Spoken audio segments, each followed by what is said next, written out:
दोस्तों, आप सभी का स्वागत है इकोहॉलिक्स में। आज हम आपके लिए यूजीसी नेट पेपर 1 का एक क्वेश्चन लेकर आए हैं जो टीचिंग मेथोडोलॉजी से रिलेटेड है। ठीक है, तो आज हम पढ़ेंगे एक क्वेश्चन और उसको सॉल्व करेंगे। उसको सॉल्व करने की मैं टेक्निक भी आपको बताऊंगी और उसके अलावा मैं आपको उसके अलग अलग ऑप्शंस का एक्सप्लेनेशन भी दूंगी। तो चलिए सॉल्व करते हैं। तो क्वेश्चन कुछ इस तरह था। ये लास्ट ईयर के पेपर में ही क्वेश्चन आया हुआ है और मैं इसको आपको हिंदी में एक्सप्लेन करके बताऊंगी। तो इसमें लिखा था कि what is the name for the technique. उस टेक्निक का, उस मेथड का क्या नाम है जहां पे इमेजेस यानी पिक्चर्स यूज करते हैं वर्ड्स की जगह। यानी कि आप फोटो या कोई इमेज यूज करते हैं, कोई पिक्चर यूज करते हैं सिंपल शब्दों की जगह। तो आप यहां पे शब्दों का प्रयोग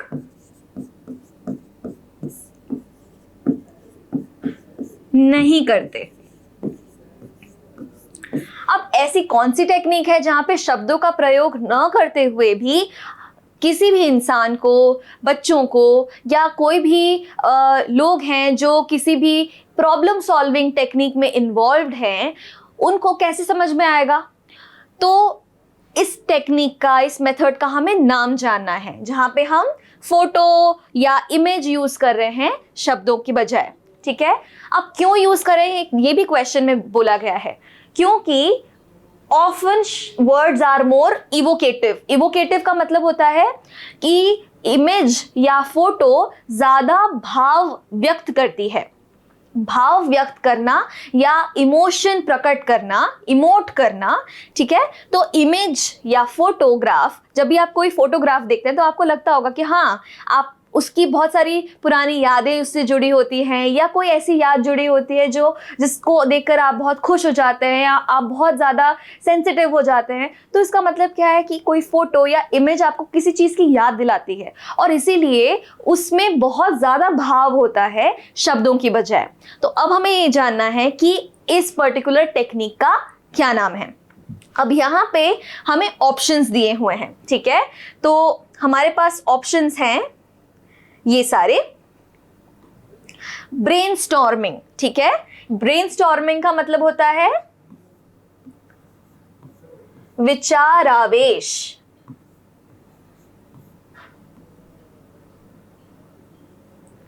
ठीक है, विचारावेश यानी कि बहुत सारे लोग या कुछ लोग जब एक साथ मिलकर विचार करते हैं, सोच विचार मनन चिंतन करते हैं किसी ऐसी चीज के बारे में जो उनको पता हो, या कोई एक क्वेश्चन हो या कोई एक टास्क हो जो उनको दिया गया हो, और वो मिलकर किस तरह से विचार करते हैं, विमर्श करते हैं, चिंतन मनन करते हैं ताकि कोई बहुत ही बढ़िया आउटपुट मिलाए। जैसे कि कोई एक कंपनी है जिसकी टैगलाइन सोचनी है। ठीक है, एक ऐसी लाइन सोचनी है वो जो कंपनी को बताए। ठीक है, तो सब लोग जो मार्केटिंग टीम है कंपनी की वो एकजुट होकर वो लोग सोचेंगे, वो लोग बोलेंगे कि ठीक है, अब हम आधे घंटे तक ब्रेनस्टॉर्मिंग करेंगे या विचारावेश करेंगे, जिसमें हम सोचेंगे, अपने दिमाग के घोड़े दौड़ाएंगे और ये सोचेंगे कि किस तरह हम क्रिएटिव कोई टैगलाइन बनाकर दें। ठीक है, तो ये होता है ब्रेनस्टॉर्मिंग का मतलब। ठीक है, फिर हो गया माइंड मैप। अब माइंड मैप क्या होता है ये मैं आपको दिखा सकती हूं यहां पर। देखिए, माइंड मैप यानी जब आप अपने दिमाग में एक ऑर्गेनाइज्ड सिस्टमैटिक तरीके से 5-6 जुड़ी हुई चीजों को इकट्ठा मेमोराइज कर पाते हैं, याद रख पाते हैं, तो उसको हम माइंड मैपिंग कहते हैं। अब ये कैसे होगा? आपके पास एक टॉपिक है। ठीक है, आपने वो टॉपिक लिया, जैसे फॉर एग्जाम्पल यहाँ पे मेरे पास एक टॉपिक है। मैंने टॉपिक लिया है विमेन वर्कफोर्स एंड पैंडेमिक। जो पैंडेमिक हुआ था कोविड-19, उस समय जो विमेन वर्कफोर्स थी, जो लोग जो कामगर महिलाएं थीं, के साथ उनको कैसे उनके ऊपर इम्पैक्ट पड़ा पैंडेमिक का, क्या क्या नज़रिए थे उस चीज़ को देखने के लिए, और हमें ऐसी कौन सी बातें ध्यान में रखनी चाहिए ताकि आप किसी भी कॉम्पिटिटिव एग्जाम में जब इस तरह के क्वेश्चन से डील करेंगे तो आप उसमें क्या क्या लिख पाएंगे। तो इसके लिए एक बहुत लंबा आर्टिकल पढ़ने के बजाय या बहुत लंबा आर्टिकल या आंसर याद रखने के बजाय मैं क्या करूँगी, मैं माइंड मैप बनाऊँगी। और वो कैसे बनेगा? सबसे पहले मैं लिख दूंगी कि नेगेटिव इम्पैक्ट हुआ था, क्योंकि हमें पता है कोविड-19 में डेफिनेटली जो विमेन वर्कफोर्स थी उस पर काफ़ी नेगेटिव इम्पैक्ट हुआ था। ठीक है, तो सबसे पहले मैंने ये लिख दिया। फिर मैं लिखूंगी कि क्या कारण थे, व्हाट वर द रीजंस, किन कारणवश नेगेटिव इम्पैक्ट हुआ था। फिर कौन कौन से ऐसे सेक्टर्स हैं जहां पे महिलाओं ने फिर से ज्वाइन कर लिया है कोविड-19 खत्म होने के बाद, या एक थोड़ा सा अल्प विराम मिलने के बाद कौन कौन से ऐसे सेगमेंट्स हैं इकोनॉमी में जहाँ पे महिलाओं ने फिर से एंटर कर लिया है। तो ऐसे सेक्टर्स, ठीक है, ताकि मैं अपने आंसर में थोड़ा कुछ पॉजिटिव बता पाऊँ। उसके बाद एक विमेन का पर्सपेक्टिव, फीमेल का पर्सपेक्टिव, महिलाओं का क्या पर्सपेक्टिव है उनके काम करने के बारे में, किस तरह का काम उन्हें मिल रहा है, किस वेज स्केल पे मिल रहा है या पे स्केल पे मिल रहा है। इन सारी चीज़ों को मद्देनज़र रखते हुए मैं ये डिफरेंट पॉइंट्स इकट्ठे लिख लूँगी और उनमें कुछ कॉन्सेप्ट्स या कुछ छोटे छोटे पॉइंट्स मार्क कर दूँगी जो मेरे कीवर्ड्स बनेंगे। और इसकी वजह से मुझे हमेशा ये याद रहेगा, जब भी मैं आंसर लिखूंगी तो मुझे सिर्फ इसको एक्सप्लेन करना है, इलैबोरेट करना है, अच्छे से समझाना है, लेकिन मुझे कीवर्ड्स जो मेन इंपॉर्टेंट वर्ड्स हैं वो हमेशा याद रहेंगे। तो ये होती है माइंड मैपिंग की टेक्निक, जो आप भी यूज़ कर सकते हैं आपकी पढ़ाई के लिए। ऐसे बहुत सारे माइंड मैप्स हमारी वेबसाइट पर भी अवेलेबल है, वहाँ पर जाकर भी आप देख सकते हैं। तो बढ़ते हैं क्वेश्चन की तरफ फिर से। और एक और यहाँ पे दिया हुआ है कॉन्सेप्ट, साइनेक्टिक्स। अब साइनेक्टिक्स क्या है?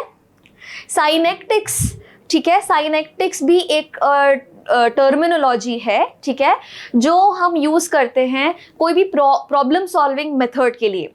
ठीक है, कोई डिफ़िकल्ट प्रॉब्लम है जिसको आपको सॉल्व करना है, जिसका सल्यूशन आपके पास नहीं है, तो आप इकट्ठे हो जाओगे आपके ग्रुप के साथ और आप उसको सॉल्व करोगे। अब आप बोलोगे साइनेक्टिक्स और ब्रेनस्टॉर्मिंग में क्या डिफरेंस है, क्या अंतर है? तो ब्रेनस्टॉर्मिंग में आपके पास एक थोड़ा बहुत आइडिया रहता है कि आप किस बारे में सोच रहे हो, विचार कर रहे हो, क्या किस बारे में आप इतना मंथन कर रहे हो। लेकिन साइनेक्टिक्स एक ऐसा कॉन्सेप्ट है जिसमें आपको ये नहीं पता रहता कि एक्चुअल में वो कॉन्सेप्ट क्या है, या वो टास्क क्या है, या क्वेश्चन किस बारे में है। आप बिल्कुल अनअवेयर रहते हो, आपको बिल्कुल नहीं पता रहेगा कि वो किस बारे में है या वो कौन सी चीज़ है जिसके बारे में आप इतना सोचोगे, लेकिन फिर भी आप सोचते हो और आप अपने क्रिएटिव थिंकिंग यूज़ करते हो। अब मैं इसका एक एग्जांपल भी देती हूँ। जैसे कि बहुत सारे आर्कियोलॉजिस्ट होते हैं, ठीक है, आर्कियोलॉजिस्ट हमेशा बहुत सारी जगहों पे जाकर वो देखेंगे कि कौन कौन से ऐसे पुरातन चीज़ें थी जो पौराणिक काल में यूज़ होती थी, राइट। तो वो खुदाई में कुछ उनको मिलता है और वो उनको ढूंढते हैं, फिर उसके बारे में पढ़ते हैं, कहीं कभी कुछ मिलता है, कभी कोई ऐसी स्क्रिप्ट मिल जाती है जिसमें कोई लैंग्वेज, या उनको कोई वो लैंग्वेज आज की दुनिया में नहीं यूज़ की जाती, वो कोई ऐसी लैंग्वेज होती है जो बहुत पुरानी लैंग्वेज होती है, तो वो फिर से ढूंढते हैं और उसका मतलब निकालने की कोशिश करते हैं। ये होता है तब हम साइनेक्टिक्स का यूज़ करते हैं, जहाँ पे आप क्रिएटिव थिंकिंग तो कर रहे हो लेकिन आप किस बारे में कर रहे हो वो आपको एग्जैक्टली नहीं पता है, ठीक है। तो ये भी एक प्रॉब्लम सॉल्विंग टेक्निक है जो काफ़ी हाई ऑर्डर थिंकिंग को प्रमोट करती है। अब बात करते हैं कि इस क्वेश्चन का आंसर क्या है। तो यहाँ पे सिर्फ एक दो बहुत ज़रूरी चीज़ें थी। मेथड ऑफ टेक्निक, जहाँ पे हम इमेज का यूज़ करते हैं वर्ड्स की जगह, क्योंकि जो शब्द होते हैं वो उतने भावपूर्ण नहीं होते जितने कि इमेजेस या फोटोग्राफ्स होते हैं, और उसकी वजह से क्या होता है, वो मोर प्रिसाइज, यानी कि वो ज़्यादा सटीक होते हैं, ठीक है, वहाँ पे ये ज़्यादा सटीक होते हैं, इमेजेस ज़्यादा सटीक होती हैं और they are potent in triggering wide range of associations, मतलब एक ही इमेज से आप बहुत सारी चीजें सोच सकते हो। तो करेक्ट आंसर है स्टोरी बोर्डिंग। ठीक है, अब हम तुरंत स्टोरी बोर्डिंग के बारे में जान लेते हैं। तो स्टोरी बोर्डिंग में होता क्या है? स्टोरी बोर्डिंग करेक्ट आंसर है इस टेक्निक का। स्टोरी बोर्डिंग में क्या होगा कि कोई पिक्चर है, मूवी है, आप मूवी देखने जाते हो तो वो मूवी बनती कैसे है, या जब आप कोई टीवी पर ऐड देखते हो तो वो बनता कैसे है। पहले कॉन्सेप्ट आता है, ठीक है, एक कॉन्सेप्ट आता है किसी के दिमाग में, लेकिन उसको एक्सप्लेन करना है। अब किसी कॉन्सेप्ट को अगर मैं यूं ही एक्सप्लेन कर दूंगी तो आपको वही समझ में आएगा जो मैं बोल रही हूँ, लेकिन अगर आप पिक्चर के माध्यम से, इमेज के माध्यम से उसको एक्सप्लेन करेंगे तो जितने भी लोग कमरे में बैठे हैं, जो जो इमेज देख रहे हैं, वो अपने अपने हिसाब से उस इमेज के बारे में सोचेंगे और कॉन्सेप्ट के बारे में एक बहुत ही बढ़िया कॉम्प्रिहेंसिव थ्योरी तैयार हो जाएगी, जिसको हम स्टोरी बोर्डिंग कहते हैं। तो स्टोरी बोर्ड इस तरह का होता है कि एक कोई पिक्चर दे दी, जैसे कि एक इंसान है, ठीक है, फिर दूसरे इमेज में दिखा देंगे कि वो एक पहाड़ पे चढ़ रहा है, ठीक है, फिर तीसरी इमेज में दिखा देंगे कि वो पहाड़ से गिर गया, या ऐसा ऐसा कुछ भी, ठीक है।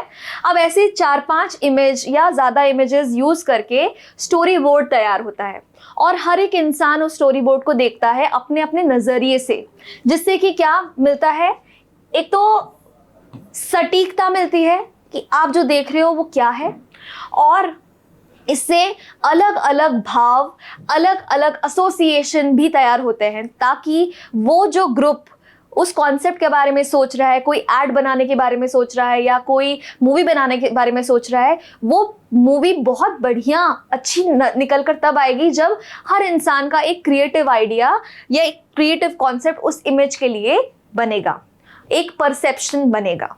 ठीक है, तो इस क्वेश्चन का सही आंसर है स्टोरी बोर्डिंग। मुझे आशा है कि आपको ये कॉन्सेप्ट समझ में आए होंगे।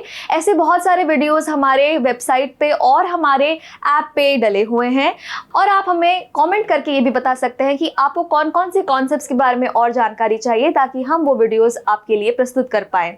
तो ऐसे ही लाइक और शेयर करते रहिए हमारे वीडियोज़ को, और सब्सक्राइब करिए इकोहॉलिक्स को। Thank you.